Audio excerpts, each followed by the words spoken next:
Hello and welcome back to this special edition of Mug of Research.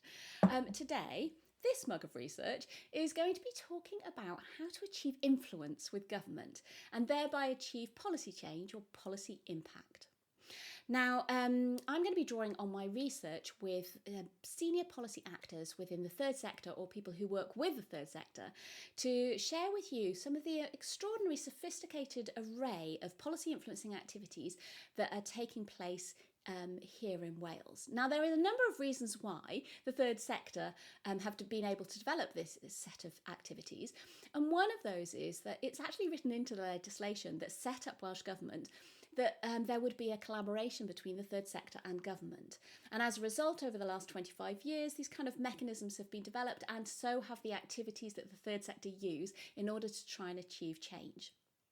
I want to share those changes with you, and there's three particular groups who I think might be interested in this. Now, the first one would be those senior policy actors themselves. They, although you're already doing an extraordinary job in terms of achieving policy change, you might want to use this as a quick checklist to see if there's anything else that you need to add to your arsenal of activities in order to achieve policy change. The second group would be any third sector organisations that feel that they're not successfully achieving policy change at the moment. In fact, some of the people that I was interviewing felt quite strongly that there are certain groups that might be being excluded. One particular group would be grassroots organisations. Also, my analysis showed that race equality organisations weren't adopting the same breadth of influencing activities. So this is a chance to promote equality of opportunity for third sector organisations to achieve policy change. Now, the third one is quite unusual for Mug of Research because I'm actually aiming this video as well to my colleagues within academia. There is quite a lot of interest in terms of how it is that we could go about making sure that our research achieves impact, particularly policy impact. And I think there's quite a lot of useful lessons that we in our fields can learn from our colleagues within the third sector. So without further ado, let me move on to consider the different ways that you can achieve policy change. And I'm going to have two sides to this video. The first part, I'm going to be talking about the kind of activities that you might want to use in order to promote, to achieve policy change. And then towards the end, I'm also going to consider some of the qualities that you might be expected to display. Now, those of you who have watched a lot of the Muggers of Research might remember that on day one of Mug of Research, I mapped out all of the different venues, that policy influencing venues. And I'm going to do a quick recap on that just to make sure that you all understand the different places. Now, this mapping out is specifically around the Welsh Government. However, I do think that it is possible that you might be able to transfer this to other governance settings. So have a think about how this might transfer to the governance setting that you particularly want to influence. I was interested in the partnership that exists in the Welsh Government. So there was this kind of formal structure. But in amongst that, what I found was that third sector organisations were engaging with Welsh Government in many different ways and across many different departments. For example, there was a number of funding projects that would be managed by different departments within Welsh Government, and these third sector organisations would receive funding and develop relationships and have a direct link with that particular department as a result of that. In addition to that, they also might hold direct meetings with particular ministers within government. And those meetings, for some people, would be kind of regular. It would happen once every 2 months. But others would actually specifically choose to contact the minister and say, can we have a meeting? And that was considered to be a very acceptable practice. In addition to that, something that people would recognise really is that Welsh Government conducts a whole series of consultations when they're putting forward a new policy proposal, new legislation, etc., etc. During that, then they would ask stakeholders to contribute. And certainly the third sector were engaging in the consultations that were relevant for the kind of policy changes that they wanted. However, what's possibly less well recognised is that there's a whole range of working groups, ministerial advisory groups, stakeholder groups and task and finish groups that get formed within government settings, and that a lot of these third sector organisations would find themselves being invited to participate in these other groups because of their involvement with the other departments. So there was a whole array of things that were taking place within Welsh Government. But in addition to that, now the third sector actively contribute both oral evidence and written evidence to the scrutiny committees within the Senedd. So they engage with the Senedd in that route. But in addition to that, they also might participate in some of the Senedd events. Senedd events are organised on a regular basis. Sometimes they might even be organised by the third sector themselves, as long as they're sponsored by a Senedd member. So there were a number of different routes that they could take in order to achieve influence both in Welsh Government and in Senedd Cymru. In addition to that, these third sector organisations might also be exerting influence from the outside. For example, they might engage with the media or issue press releases, and there they would be using the outside and to try and influence on issues that they're also speaking to ministers about internally as well.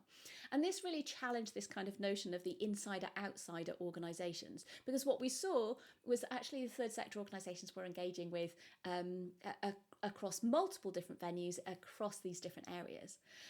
For example, they might even be organising protests to take place on the steps of the Senedd, which is a very external outsider activity, at the same time that they're engaging with ministers internally. So you get this sense that they're kind of rejecting this binary between whether or not they're insider or outsider. In addition to that, what was really interesting is the third sector are very savvy about the political cycle. So they're very aware of when the elections are coming up and how they want to influence what gets put into the political parties' manifestos. Because if they successfully influence the manifestos, then if that party gets put in government, then that will influence government as well. So what they tend to do is they will participate in political party conferences. They also might develop their own manifestos that they issue just in time before the parties' manifestos have been written to try and influence their manifestos. So you get a sense of how these different venues work together. But then what other kind of activities might they use? Well, of course, there's the formal activities that you'd expect to be associated with these different levels of activities if you're participating in a consultation. Or in terms of the partnership that I was studying, they would participate in some planning meetings, they'd agree what papers they were going to present to the minister, and then they'd present those papers through the partnership. But that's the kind of formal activities. There were a whole host of activities that they might do that would engage with in all of these different venues. For example, they might write a report based on their work or based on some research they've done and make some very clear recommendations for what needs to happen next. And as a result of that report, they then might bring that report directly to the minister, or they might take that report to the partnership or to one of the specific departments and ask them to respond to it. They also might take it to the scrutiny committee or even hold an event within the Senedd itself and announce their report that way. So you can see that writing a report can feature in many different settings all at once. Interestingly enough, another technique that you would see cropping up in many settings was writing a formal letter. Now, this sounds like quite a traditional approach for achieving policy change, but I was assured that actually it's quite an effective way to raise an issue because the body that you've written that formal letter to has to respond, and therefore they're thinking around those issues. So formal letters were described as being offered to the partnership itself. They were sent directly to ministers. They were even sent to particular officials to ask them to engage with a particular issue. In addition, those formal letters might be sent to a scrutiny committee. So you can see how that one type of activity could be seen in many different levels, in many different settings. What's really interesting is that what mattered as well as the formal activities was the informal relationships. And they aimed to build up a really substantial informal relationships, not just with ministers, but also with civil servants, the particular officials that pertained to the area that they were working on. So they would aim to sustain those kind of informal relations, and they gave me a number of explanations of how you sustain those informal relations. For example, you might want to recognise the kind of challenges that civil servants face in the work that they have to do. It can actually be quite a thankless task, and they can often feel themselves under attack. So receiving some sympathy for the kind of challenges of their work and how high pressured their work can be is quite effective. You can also offer to be quite helpful in terms of meeting some of those challenges. You can also recognise that you share a goal. So if you really draw on the idea that you share this kind of wishing to deliver for the people of Wales, or if you're an equalities organisation fighting for a particular equalities issue, that you share that kind of moral drive for that, achieving that equality, then actually that can be a source of inspiration for these individuals, and that can really gee up their interest in that particular issue, given that the rest of their work might be quite challenging. This can lead to a kind of sense of reciprocity.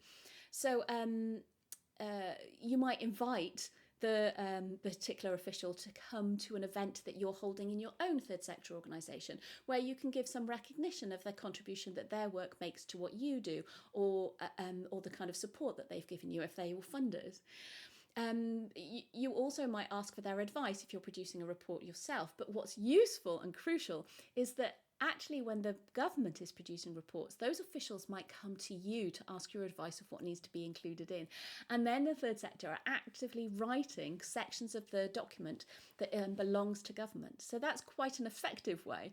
There you're achieving policy influence, but you're also helping that official out. And so it's a really nice virtuous circle in terms of promoting that informal relationship. Now, what they're doing as they build up these kind of positions and get new positions, such as getting onto a small working group or an advisory group, is that they build up a kind of web of activity of places where they don't know which of those particular activities is going to have the policy change that they were hoping to achieve. But the crucial thing is that in having more than one, and I'm not suggesting for any minute that they have meet all of these positions, because which organisation could, but in having more than one across this spectrum of insider and outsider positions, then they then can do this kind of chipping away strategy, and where they raise the same issue again and again in all of these different settings until it achieves the policy change that they're aiming for. Okay, so we get a sense of the kind of activities that are taking place. Now, the other thing to consider is the kind of qualities that you'd be expected to display. Here, we do need to take a pinch of salt, because actually when I asked people what was the most effective way to achieve policy change, sometimes they'd describe an expectation of the third sector, which were expectations because it was useful for Welsh Government or for the infrastructure bodies for the sector to demonstrate these, but actually they weren't necessarily the most efficacious or effective. So one example of that is that I've mentioned in a previous video on day 3 and day 4. I was talking about the danger of this expectation for a unified voice. Now, the advantage of a unified voice is that many voices will give a sense that there's a change that needs to be achieved. But the problem with a unified voice is it can damage the diversity of voices, and you can lose some really important issues, the very specific expertise from particular areas if you're expecting this unified voice. Another area that I talked about in a previous video was when there's this expectation that you shouldn't discuss funding, and you can see why it is that Welsh Government got tired of third sector organisations coming to them again and again asking for funding. But actually, if it becomes an expectation that they can't mention funding, what happens when funding is the most crucial issue of the third sector and they really need to raise the problems, otherwise they're going to lose their organisations. So these expectations aren't always in their best interests. However, it is worth tapping into some of the ones they raised. So I'm going to do those really quickly. One of them was about being professional. What they meant by being professional varied. Sometimes it was about behaviour, and they'd talk about don't upset the minister, don't be rude to the minister by turning up late, for example, which in itself could be problematic. It could be used as a way to exclude certain organisations. However, this idea of being professional was also directly tied to how they communicate. So there was an expectation that they needed to communicate succinctly. If they were producing a policy briefing, then that needed to be no longer than 2 pages. It needed to be really clear, it needed to have clear recommendations, and it needed to provide evidence of why this would make a difference. And so that evidence needs to be ideally quantitative data and probably qualitative data as well. In fact, I described previously on day 3 this kind of paradox of the real people professional paradox, where they're expected to be professional, but actually they need to capture the voices of the real people that will benefit as a result of the policy change that you're recommending. So if you can bring in your beneficiaries from that will make a difference to justify it, then this will have the biggest impact. The other aspect of this kind of professional voice, or the way that you communicate, is that you need to have a reasoned argument.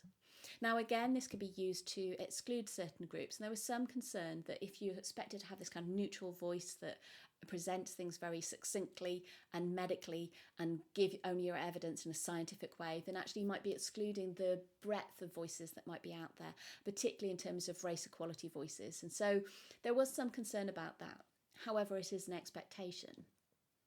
The other expectation is that the way that you present must be persuasive. You need to be more vocal. You need to fight for your corner. And there was an expectation that those qualities were important if you want to achieve policy change. Finally, you need to be knowledgeable, and that's not just in terms of your own expertise, though that must be demonstrable too, but actually you need to be knowledgeable about what's happening politically, both in terms of the political cycle, for example, being aware of when the elections are due, but also what's happening in terms of political discourses. What are the concerns of the ministers that you're approaching?